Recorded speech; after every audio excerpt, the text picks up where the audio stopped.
देखिए, जो हारा हुआ आदमी होता है ना, वो ज़्यादा शोर मचाता है। लोगों को बेवकूफ़ बना करके इन्होंने एजिटेशन करवाए हैं पूरे हिंदुस्तान के अंदर इसको लेकर के। वो लोग ही इनको जूते मारेंगे कि तुम सुप्रीम कोर्ट ने तुम्हारे को कुछ दिया नहीं, तुम कर क्या रहे हो। वक्फ बाई यूज़र तो अफम किया है सुप्रीम कोर्ट ने। 2-4 साल नमाज पढ़ते थे और फिर उसके बाद वो कहते थे जी अरे यहाँ पे जो दरगाह बना देते थे। आपको पता है कैसे जो लैंड जी आज चल रहा है उसमें परफॉर्म करते थे और फिर कुछ दिन के बाद में कहते थे जी जो ना वक्फ बाई यूज़र हो गया, इतने सालों से हम यहाँ पे कर रहे हैं। ये पूरे देश के आवाज़ है कि ये जो वक्फ एक्ट है ये बिल्कुल ही खत्म हो जाना चाहिए। इस्लामिक लॉ जो कहता है वो ये कहता है आप वक्फ उस चीज़ को कर सकते जो मेरा, अगर मैं सपोज करके वक्फ कर रहा हूँ प्रॉपर्टी को, तो मेरे पास में अधिकार होना चाहिए। आप किसी दूसरे की प्रॉपर्टी को वक्फ नहीं कर सकते। इस चीज़ के खिलाफ हूँ। अगर कोई ब्रेन वॉश करके कर दिया, उसी टाइम पर आपकी प्रॉपर्टी को अगर जो ना कोई वक्फ में लिखवा ले तो वो उसकी आने वाली पीढ़ियां बर्बाद हो जाएंगी। वक्फ बोर्ड के पास सबसे ज्यादा और बहुत गुना जमीन ज्यादा है, सैकड़ों गुना ज्यादा जमीन है। नमस्कार, आप देख रहे हैं वन इंडिया और मैं हूं इस समय सुप्रीम कोर्ट के प्रांगण में। और इसकी वजह यह है कि अप्रैल 2025 में केंद्र सरकार ने एक नया वक्फ कानून बनाया था जिसको लेके पूरे देश में बवाल हो गया। पश्चिम बंगाल में तो काफ़ी दंगा जैसा हो गया और आखिरकार ये बात कुछ सुप्रीम कोर्ट के सामने आई। सुप्रीम कोर्ट ने एक आदेश दिया है, अब उस पर जो फाइनल आदेश तो नहीं है। वैसे मैं इससे वकील साहब मेरे साथ में सुप्रीम कोर्ट के वरिष्ठ अधिवक्ता धर्मराज उलान साहब हमारे साथ हैं। मैं इनसे बात करने का मकसद ये है कि आप जो सुन रहे होंगे कि तमाम जगह पे न्यूज़ चैनल्स में तमाम जगह पे छप रहा है, राजनीतिक लोग अपने हिसाब से टिप्पणी कर रहे हैं। एक इमरान प्रतापगढ़ी हैं कांग्रेस के नेता, उन्होंने कहा ये तो जीत है, जो उन्होंने वक्फ कानून के विरोध में अपील की थी, नए वक्फ कानून के, जीत है। क्या है, जीत है उनकी हो गई? आप तो किस तरफ से थे? देखिए, जो हारा हुआ आदमी होता है ना, वो ज़्यादा शोर मचाता है ताकि अपनी इज्जत बचाए, क्योंकि अदरवाइज जो है ना, जो जिन लोगों को बेवकूफ़ बना करके इन्होंने एजिटेशन करवाए हैं पूरे हिंदुस्तान के अंदर इसको लेकर के, वो लोग ही इनको जूते मारेंगे कि तुम सुप्रीम कोर्ट ने तुम्हारे को कुछ दिया नहीं, तुम कर क्या रहे हो। वो कह रहे हैं स्टे कर दिया। स्टे क्या कर दिया? स्टे जो है ना सर, और वो स्टे हुआ अभी क्योंकि अभी ये कॉन्स्टिट्यूशन मैं उसे पढ़ रहा था, लिखा था अंतरिम आदेश है, तो ये इसको थोड़ा व्याख्या करिए, क्या होता है आम आदमी के लिए? मैं भी समझता हूं, अंतरिम आदेश ये है क्योंकि ये एक कॉन्स्टिट्यूशनल इशू है। ये 2 जजेस की बेंच थी, जस्टिस चीफ जस्टिस गवाई साहब की और जो है ना जस्टिस मसीही। तो अभी ये इसको रेफर करेंगे लार्जर बेंच को, 3 जजेस बेंच या 5 जजेस बेंच को। तो वो डिसाइड करेगी कि ये 2 पॉइंट भी, जो 2 पॉइंट है कि 5 साल का इस्लाम को प्रैक्टिस करने वाला आदमी होनी चाहिए, वही वक़्फ़ कर सकता है, और एक कलेक्टर की जो है ना अधिकार रख सकता है। इन 2 चीज़ों को उन्होंने स्टे किया। बाकी तो इन्होंने 12 पॉइंट उठाए, 10 के 10 पॉइंट तो जो है ना सरकार के फेवर में गए। ये ढोल पीट रहे हैं कि जैसे हम जीत गए। इसमें जैसे मैं देख रहा था, मैंने देखा वक्फ बाई यूजर, उस पर किसी तरह की रोक लगाई है। वो क्या रोक लगाई है और उसको किस तरह की रोक समझा जाए? वक्फ बाई यूजर तो अफम किया है सुप्रीम कोर्ट ने।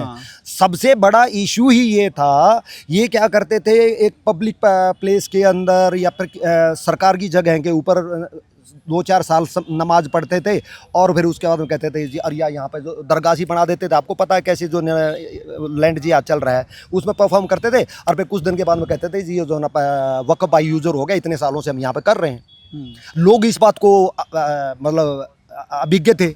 लोगों को ये पता नहीं था कि ये इनके पीछे कितनी बड़ी गहरी साजिश और चाल है। लेकिन उसमें एक चीज सुप्रीम कोर्ट ने बिल्कुल उसको अफम किया है, बोलता बिल्कुल ठीक है।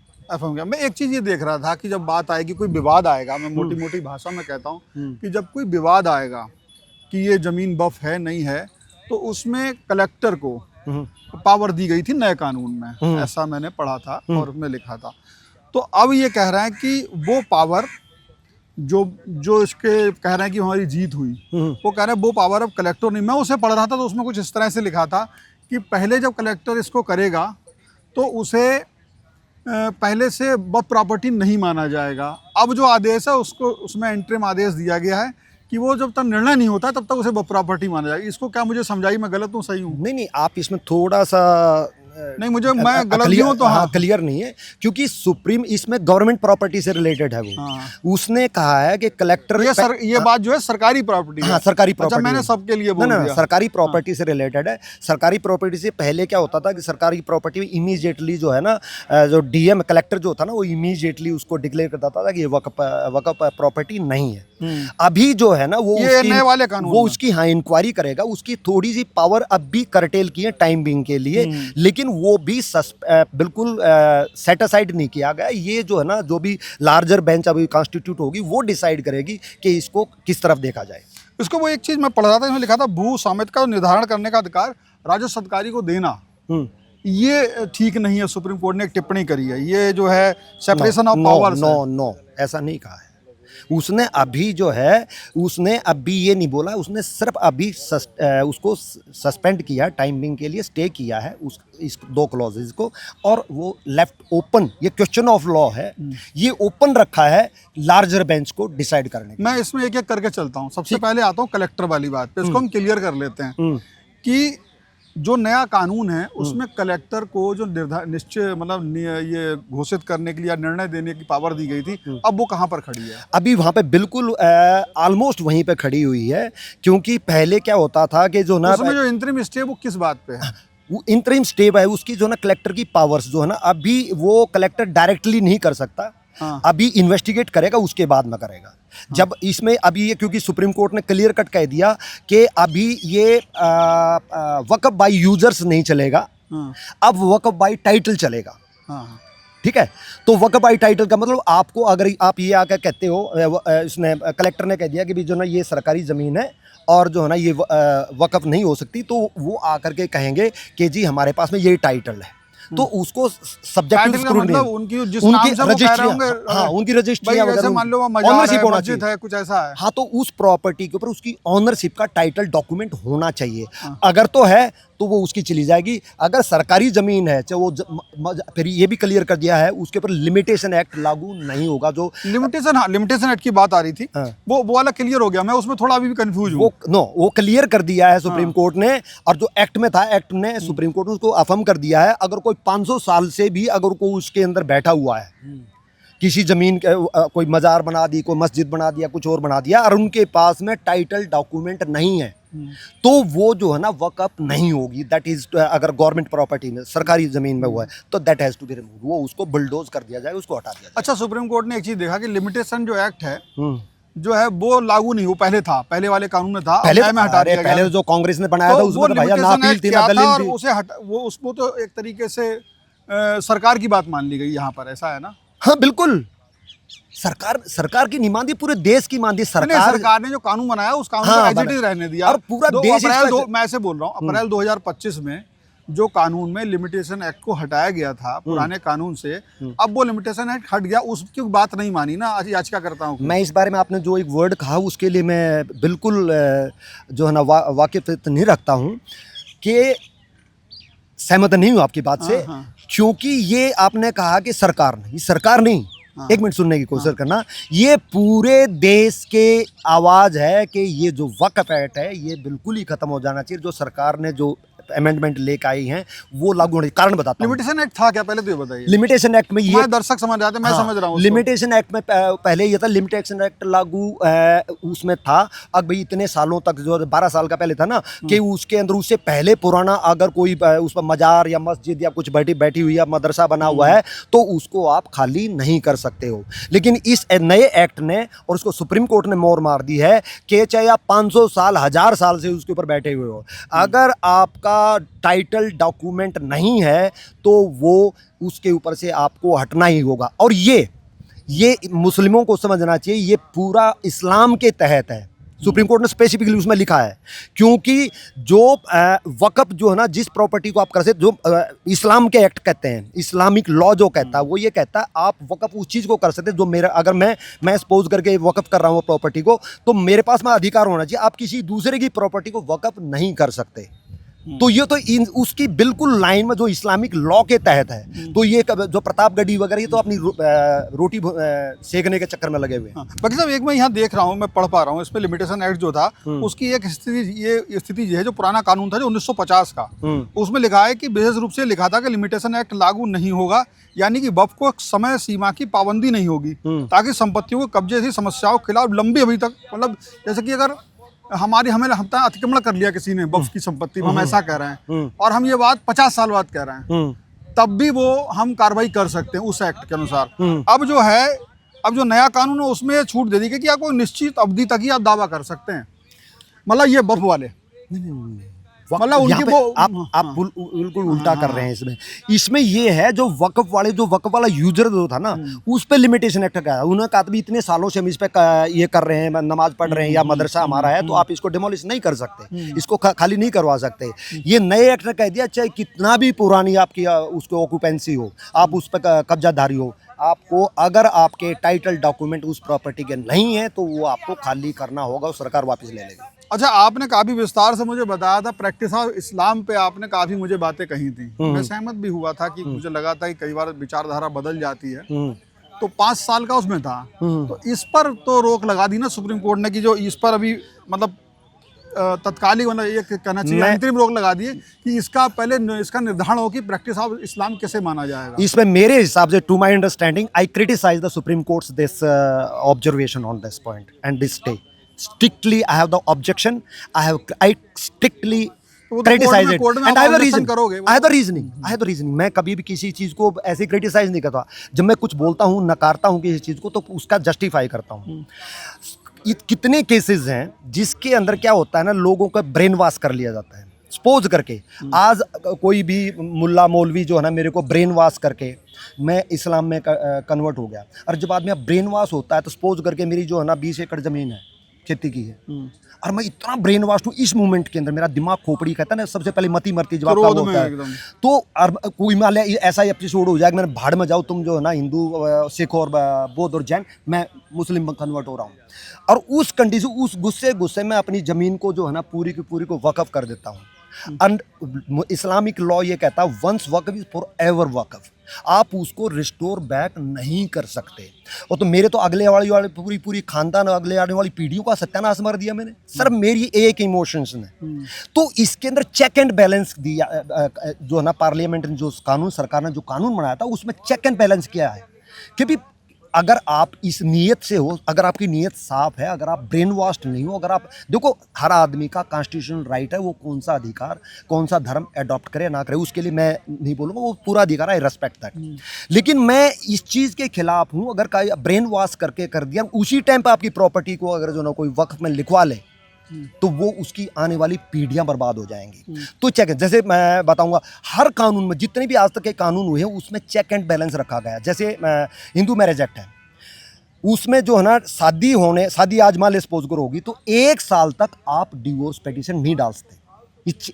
ये भी देखो यहाँ पे, अदरवाइज तो एक बात है, मियाँ बीबी राजी तो क्या करेगा काजी, ये से है ना।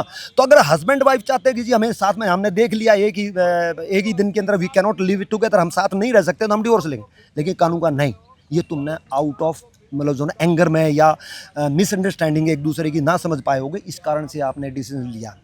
और फिर 1 साल भी कंप्लीट करने के बाद में सब आप कोर्ट के अंदर जाते हो कि जी 1 साल हो गया, हमें डिवोर्स दे दो, उसका तो फिर 6 मंथ का चेक एंड बैलेंस है।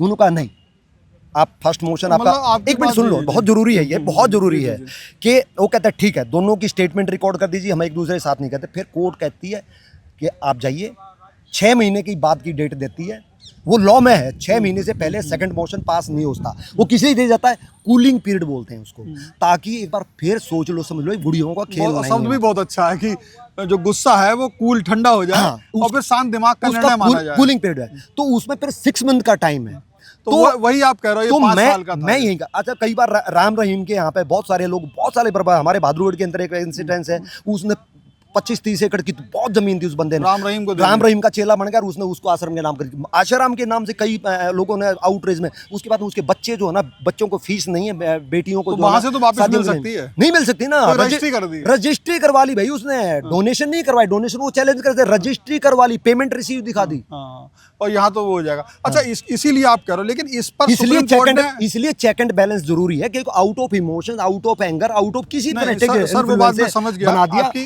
तो वो चेक एंड बैलेंस। और व्हाट डू यू लूज, 5 साल बाद में कर देगा भाई। भाई और इन सरी इतनी जल्दी में क्या है? क्या एक मिनट, वक्फ बोर्ड के पास में हिंदुस्तान में रिलीजियस ट्रस्टों में से जो है, इंडोमेंट्स में से, जो वक्फ बोर्ड के पास सबसे ज्यादा और बहुत गुना जमीन ज्यादा है, सैकड़ों गुना ज्यादा जमीन है। तो भैया ये 5 साल रुक जाओ, उसमें उसका क्या जा क्या रहा है? आप भिखारी हैं क्या? आपके पास कुछ है नहीं क्या? आपके पास इतना पैसा है, उसको यूज कर लो, 5 साल वेट कर लो, जल्दी क्या है? हाँ, what you are going to lose? बिल्कुल। अगर जैसे पेटिशनर है, अगर पेटिशनर को एडवर्स, कानून क्या देखता है कि भाई उसको इनजस्टिस नहीं होना चाहिए। क्या इनजस्टिस हो रहा है भाई? उसने इस्लाम अडॉप्ट कर लिया, 5 साल बाद में दे देगा। 5 साल बाद देगा। इसमें बस इतनी सी बात आपसे क्लियर करना चाह रहा हूँ।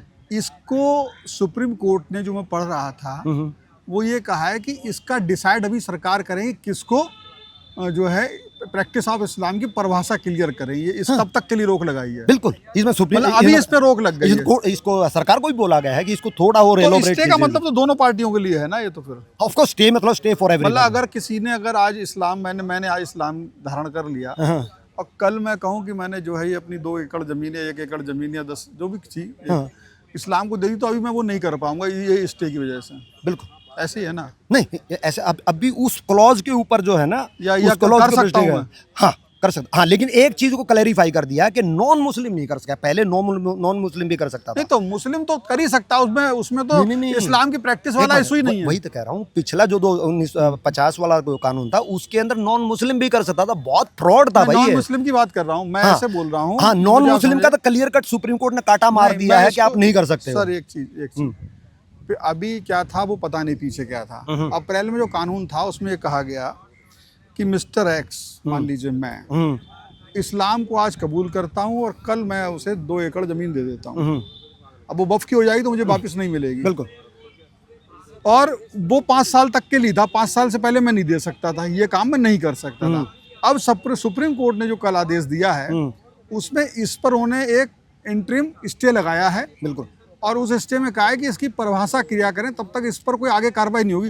तो इसका क्या माना जाए? क्या इस बीच में कोई आदमी एक दिन मुस्लिम धर्म धारण करने के 4 दिन बाद कर सकता है या नहीं कर सकता? अभी ये जो है कानून में फिर एक चीज और जो है ना, राइडर लगाया है सुप्रीम कोर्ट ने कि उसको एक स्पेसिफिक ऑर्डर पास किया गया है कि कोई भी मुतवल्ली जो कि कस्टोडियन होता है वक्फ की प्रॉपर्टी का, वो उसमें थर्ड पार्टी इंटरेस्ट कर, मतलब किसी को सेल नहीं कर सकता, ट्रांसफर नहीं कर सकता, लीज नहीं कर सकता। मान ली किसी ने आउट ऑफ इमोशन कर भी दिया तो पहले भी नहीं कर सकता। हाँ, तो वो प्रॉपर्टी अब भी सब्जेक्टेड टू द रिवर्सल रहेगी अभी। हाँ, नहीं मतलब ये जो चीज़ है, इस पे किस तरह का स्टे है फिर? हाँ, अभी कोई स्टे नहीं इस पॉइंट के ऊपर, स्टे नहीं है। नो। और अगर मैं पूरे आदेश को देखूं तो आप बताएंगे क्या क्या चीज़ें ऐसी हैं जिसको, चूंकि उन्होंने कहा है कि आगे ये सुनवाई चलती रहेगी, तब तक के लिए 4-5 पॉइंट जो स्टे किए हैं वो क्या क्या किए? मैंने तो एक ही किया है। कौन सा? कलेक्टर वाला भी कोई इफेक्टिव नहीं है। सिर्फ एक ही कि 5 साल जो है प्रैक्टिशनर होना चाहिए, तभी आप वक़्फ़ कर सकते। उसके ऊपर कोर्ट ने कहा है कि नहीं, ये इसकी परिभाषा तय करो। हाँ, इसकी परिभाषा तय करो। सेंट्रल गवर्नमेंट ने नोटिस दिया है और जो है ना, फिर लार्जर बेंच जो भी कॉन्स्टिट्यूट होगी वो डिसाइड करेगी कि इसको राज्यों को भी कुछ इसमें अधिकार मिला है। जैसे ममता बनर्जी कह रही हम तो अपने प्रदेश में लागू ही नहीं होने देंगे। हाँ, ये स्टेट के गवर्नमेंट के पास में अधिकार है कि उसके अंदर वो रूल बना सकते हैं। और सबसे इंटरेस्टिंग बात है, अभी तो रूल भी फॉर्म नहीं है। क्या रूल बना सकते? मतलब उन्हें क्या अधिकार पहले था? अपने जो कानून अप्रैल 2025 में हुआ, देखो उसमें राज्य सरकार को यह अधिकार था कि वो उसमें कुछ नहीं कर सकती, जैसा बना दिया वैसे ही लागू करना पड़ेगा। ऐसा होता है, जो एक्ट बनता है ना, एक्ट के बाद में फिर रूल फॉर्म होते हैं। सेंट्रल गवर्नमेंट रूल फ्रेम करती है, वो रूल तो अभी तक फ्रेम भी नहीं हुए भाई। इंटरेस्टिंग बात है उसमें राज्य सरकारों का क्या रोल रहता है? वो स्टेट गवर्नमेंट अपने रूल फॉर्म कर सकती है, उसको थोड़ा बहुत इधर उधर कर सकती है। वो भी चैलेंजेबल होंगे अगर उन्होंने दाएं बाएं बिल्कुल। चैलेंजेबल तो सभी होंगे। हाँ, तो पर ममता बनर्जी का जो बयान है उसे राजनीतिक बयान माना जाए कि उनमें ये पावर है भी? राजनीतिक बयान नहीं है, वो देश के देशद्रोही का बयान है। वो वैसे तो है, आप कह सकते हो देशद्रोही, मतलब उन्हें इसको करने की पावर है या केवल राजनीतिक ना जो है लोगों को उन्होंने लॉलीपॉप दिया है? क्या पावर है उन्हें? स्टेट गवर्नमेंट अपने जो है ना, क्योंकि इसमें एक सेंट्रल वक्फ काउंसिल रहती है, एक स्टेट बार वक्फ काउंसिल होती है। स्टेट वक्फ काउंसिल के जो रूल्स और जो बनेंगे उसको वो स्टेट गवर्नमेंट फ्रेम वहां से कर सकती है, यानी उनके कुछ बात में दम है। हाँ, उनके अच्छा, इसमें। दूसरा मैं ये पूछ रहा था कि जो आपने स्टेट और सेंट्रल वक्फ काउंसिल की बात की, स्टेट वक्फ बोर्ड की बात की, इसमें ये बात आई थी कि गैर मुस्लिम जो हैं संख्या की बात थी, तो सुप्रीम कोर्ट ने इस पे भी शायद सेंट्रल में 4 किया है, 22 वाली में, और स्टेट में 3 किया। तो इससे क्या फर्क पड़ेगा या ठीक ही है ये?